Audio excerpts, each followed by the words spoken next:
নমস্কাৰ 24 লাইভ চাই থকাৰ বাবে ধন্যবাদ আৰু লৈ আহিছোঁ এই মুহূৰ্তত এটা আটাইতকৈ ডাঙৰ খবৰ এইবাৰ ভাৰতৰ তৰফৰ পৰা উচিত প্ৰত্যুত্তৰ লাভ কৰিছে পাকিস্তানে আৰু জম্মু কাশ্মীৰৰ পেহেলগামৰ নাৰকীয় ঘটনাৰ পিছতে এইবাৰ এটাৰ পিছত এটা বিপদত পৰা দেখিবলৈ পোৱা গৈছে পাকিস্তানৰ প্ৰতিটো খুজতে এতিয়া বিপদত পৰিছে পাকিস্তান কিয়নো এইবাৰ পানীৰ পিছতে ঔষধৰ অভাৱত ভুগিছে পাকিস্তানবাসী আৰু এইবাৰ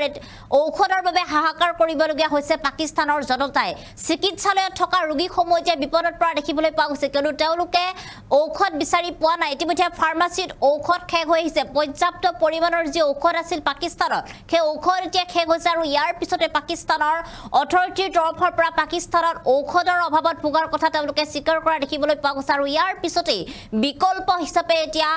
আন ইউৰোপীয় ৰাষ্ট্ৰসমূহৰ পৰা ঔষধ গ্ৰহণ কৰিবলগীয়া অৱস্থাৰ সৃষ্টি হৈছে পাকিস্তানৰ জনাইছো এই মুহূৰ্তত সবিশেষ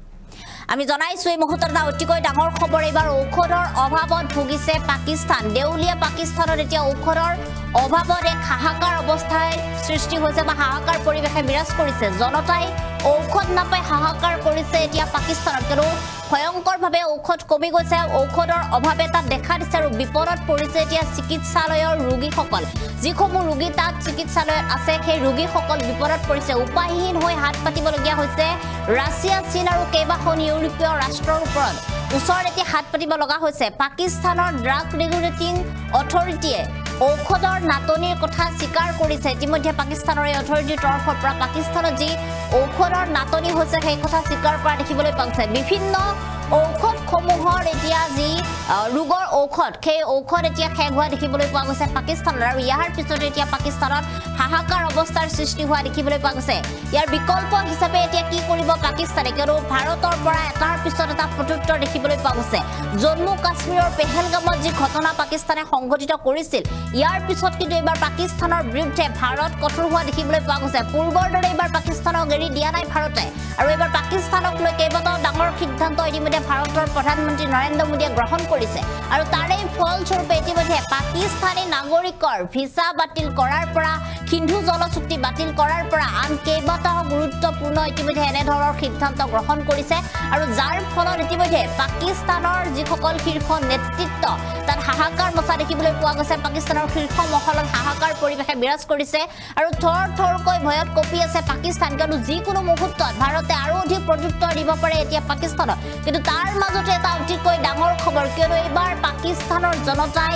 ঔষধৰ অভাৱত পৰা দেখিবলৈ পোৱা গৈছে বিভিন্ন ৰোগসমূহৰ যিসমূহ ঔষধ আছে সেই ঔষধসমূহৰ পৰিমাণ পাকিস্তানৰ এতিয়া ক্ৰমান্বয়ে কমি আহিছে আৰু যাৰ ফলত যিসকল ৰোগী আছে বা আন যিসকল ব্যক্তি আছে পাকিস্তানৰ জনতাই ঔষধ কিনিবলৈ গৈ ঔষধ ক্ৰয় কৰিবলৈ গৈ ফাৰ্মাসীৰ পৰা তেওঁলোকে বিমুখ হৈ উভতি আহিবলগীয়া এক অৱস্থাৰ সৃষ্টি হৈছে কিয়নো ফাৰ্মাসীসমূহত এতিয়া যিসমূহ প্ৰয়োজনীয় ঔষধ সেই ঔষধ এতিয়া ক্ৰমান্বয়ে নাইকিয়া হ'বলৈ ধৰিছে ইতিমধ্যে ভাৰতৰ তৰফৰ পৰা যি ঔষধ পাকিস্তানলৈ ৰপ্তানি কৰা হয় সেই ঔষধ ৰপ্তানি কৰা কাৰ্য ইতিমধ্যে ভাৰতে বন্ধ কৰি দিছে আৰু ভাৰতৰ তৰফৰ পৰা ঔষধৰ ব্যৱস্থা বন্ধ কৰি দিয়াৰ পিছতে এতিয়া পাকিস্তানৰ জনতাৰ মাজত হাহাকাৰ লাগি পৰিছে কি খাব ৰোগীসকলে কি তেওঁলোকে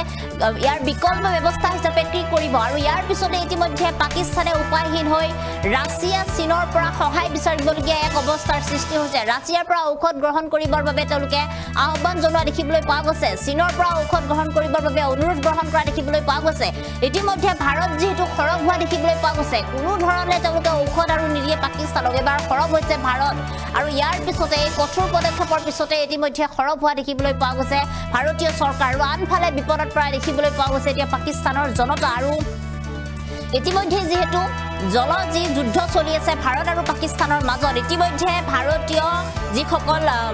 কেন্দ্ৰ চৰকাৰে ইতিমধ্যে যি সিন্ধু জল চুক্তি সেয়া বাতিল কৰি দিছে আৰু ইয়াৰ পিছতে ঝেলাম নদীৰ পানী এৰি দিয়াৰ ফলত সিন্ধু নদীৰ পানী বন্ধ কৰি দিয়াৰ ফলত পাকিস্তানত বৰ্তমান সময়ত জলমগ্ন অৱস্থা দেখিবলৈ পোৱা গৈছে আৰু বিপদত পৰিছে এতিয়া পাকিস্তানৰ পাকিস্তানৰ প্ৰশাসনৰ তৰফৰ পৰা তেওঁলোকে হাই এলাৰ্ট জাৰি কৰি দাঁতিকাষৰীয়া অঞ্চলসমূহৰ নদীৰ দাঁতিকাষৰীয়া অঞ্চলসমূহৰ যিসকল স্থানীয় লোক আছে সেইসকলক তেওঁলোকে সৰব হৈ থাকিবৰ বাবে আহ্বান জনাইছে আৰু ইয়াৰ মাজতে ইতিমধ্যে জনতাই যি ঔষধ নাপাই হাহাকাৰ কৰিছে ইয়াৰ ফলত পাকিস্তানত বিভিন্ন ধৰণে এতিয়া সমস্যাৰ সৃষ্টি হোৱা দেখিবলৈ পোৱা গৈছে ইতিমধ্যে পাকিস্তানৰ যি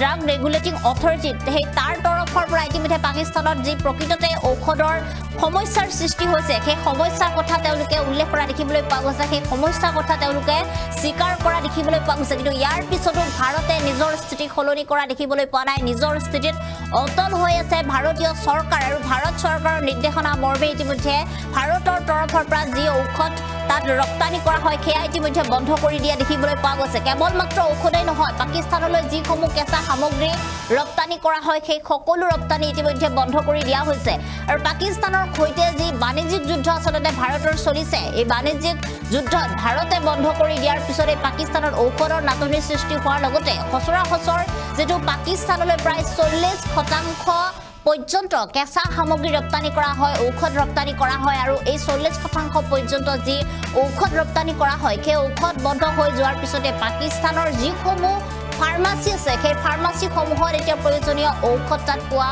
নাই পাকিস্তানৰ জনতাই ঔষধৰ পৰিমাণ তাত কমি গৈছে আৰু ইয়াৰ ফলত এতিয়া হাহাকাৰ পৰিৱেশে বিৰাজ কৰিছে আৰু এই সংকটৰ পৰিপ্ৰেক্ষিতত ঔষধৰ কেঁচা সামগ্ৰী ক্ৰয়ৰ বাবে পাক স্বাস্থ্য কৰ্তৃপক্ষৰ তৰফৰ পৰা জৰুৰী ব্যৱস্থা গ্ৰহণ কৰিছে তেওঁলোকে হাই এলাৰ্ট জাৰি কৰি দিয়া দেখিবলৈ পোৱা গৈছে পাকিস্তানৰ যি ড্ৰাগ ৰেগুলেটিং অথৰিটি আছে তেওঁলোকে ঔষধৰ নাটনিৰ কথা ইতিমধ্যে পাকিস্তানৰ জনতাক অৱগত কৰিছে আৰু ইয়াৰ লগতে তেওঁলোকে এই সংকটৰ পৰা মোকাবিলা কৰিবৰ বাবে ইতিমধ্যে ৰাছিয়া আৰু চীনৰ সহায় বিচাৰিছে বুলি জানিব পৰা গৈছে আৰু ভাৰতৰ এই কঠোৰ পদক্ষেপত দেউলীয়া হৈ পৰিছে এতিয়া পাকিস্তান সকলো ফালৰ পৰা সামৰিক দিশৰ পৰা অৰ্থনৈতিক দিশৰ পৰা বাণিজ্যিক দিশৰ পৰা যি জলশক্তিৰ দিশৰ পৰা সকলো দিশতে এতিয়া পাকিস্তান বিভিন্ন ধৰণে দেউলীয়া হৈ পৰা দেখিবলৈ পোৱা গৈছে ভাৰতীয় চৰকাৰে এবাৰ খৰব হৈছে পাকিস্তানক একেকা দিবৰ বাবে জম্মু কাশ্মীৰৰ পেহেলগামৰ নিখংসীয় নাৰকীয় ঘটনাৰ 26 জনকৈ 28 জনকৈ পৰ্যটকৰ সৈতে যি ভয়ংকৰ ঘটনা সংঘটিত কৰিলে ধৰ্মৰ কথা সুধি তেওঁলোকক যিদৰে গুৰিয়াই হত্যা কৰা হ'ল পাকিস্তানীয় সন্ত্ৰাসবাদীৰ দ্বাৰা সেই প্ৰত্যুত্তৰ দিবৰ বাবে এবাৰ ভাৰতীয় চৰকাৰ খৰব হৈছে আৰু যাৰ পৰিণাম এতিয়া পাকিস্তানৰ চৰকাৰ তথা পাকিস্তানৰ 1 কোটি জনতাই ভোগ কৰিবলগীয়া হৈছে আৰু প্ৰতিটো খোজতেই তেওঁলোকক এতিয়া বিভিন্ন ধৰণৰ বিপদে দেখা দিয়া দেখিবলৈ পোৱা গৈছে আৰু ইতিমধ্যে জিয়াটো ভুগিবলগীয়া হৈছে এতিয়া পাকিস্তানৰ জনতা ইতিমধ্যে নিশ্চিতভাৱে পাকিস্তানৰ ঔষধৰ দাম যথেষ্ট পৰিমাণে বৃদ্ধি পোৱা দেখিবলৈ পোৱা গৈছে কিয়নো ভাৰতৰ তৰফৰ পৰা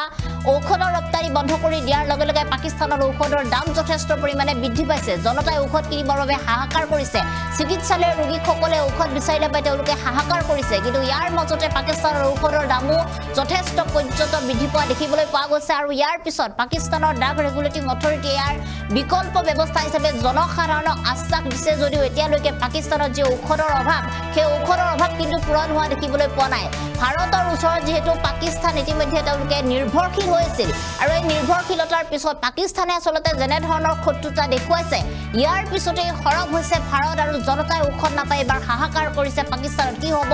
চিকিৎসালয়ৰ ৰোগীসকলৰ কি হ'ব পাকিস্তানৰ জনতাৰ কিয়নো তেওঁলোকে এতিয়া ঔষধ বিচাৰি পোৱা নাই কেৱল ঔষধেই নহয় খাদ্য সামগ্ৰীৰ ক্ষেত্ৰতো এতিয়া পাকিস্তানৰ ক্ষেত্ৰত বিভিন্ন ধৰণে বিপদে দেখা দিছে আৰু ভাৰতীয় চৰকাৰৰ এই কঠোৰ পদক্ষেপৰ পিছতে কঠোৰ স্থিতিৰ পিছতে পাকিস্তানৰ এতিয়া দেউলীয়া অৱস্থাৰ সৃষ্টি হৈছে